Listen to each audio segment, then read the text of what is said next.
নুরুল হক নূরের মগজের উপরে যে খুবই নরম হাড় থাকে সেটা ক্ষতিগ্রস্ত হয়েছে।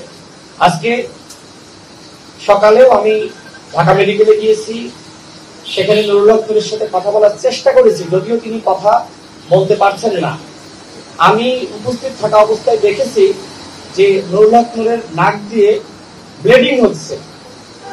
তিনি যখন কাশি দিচ্ছেন তখন কাশির সাথে রক্ত বের হচ্ছে এবং তিনি একদমই প্রায় কথা বলতে পারছেন না।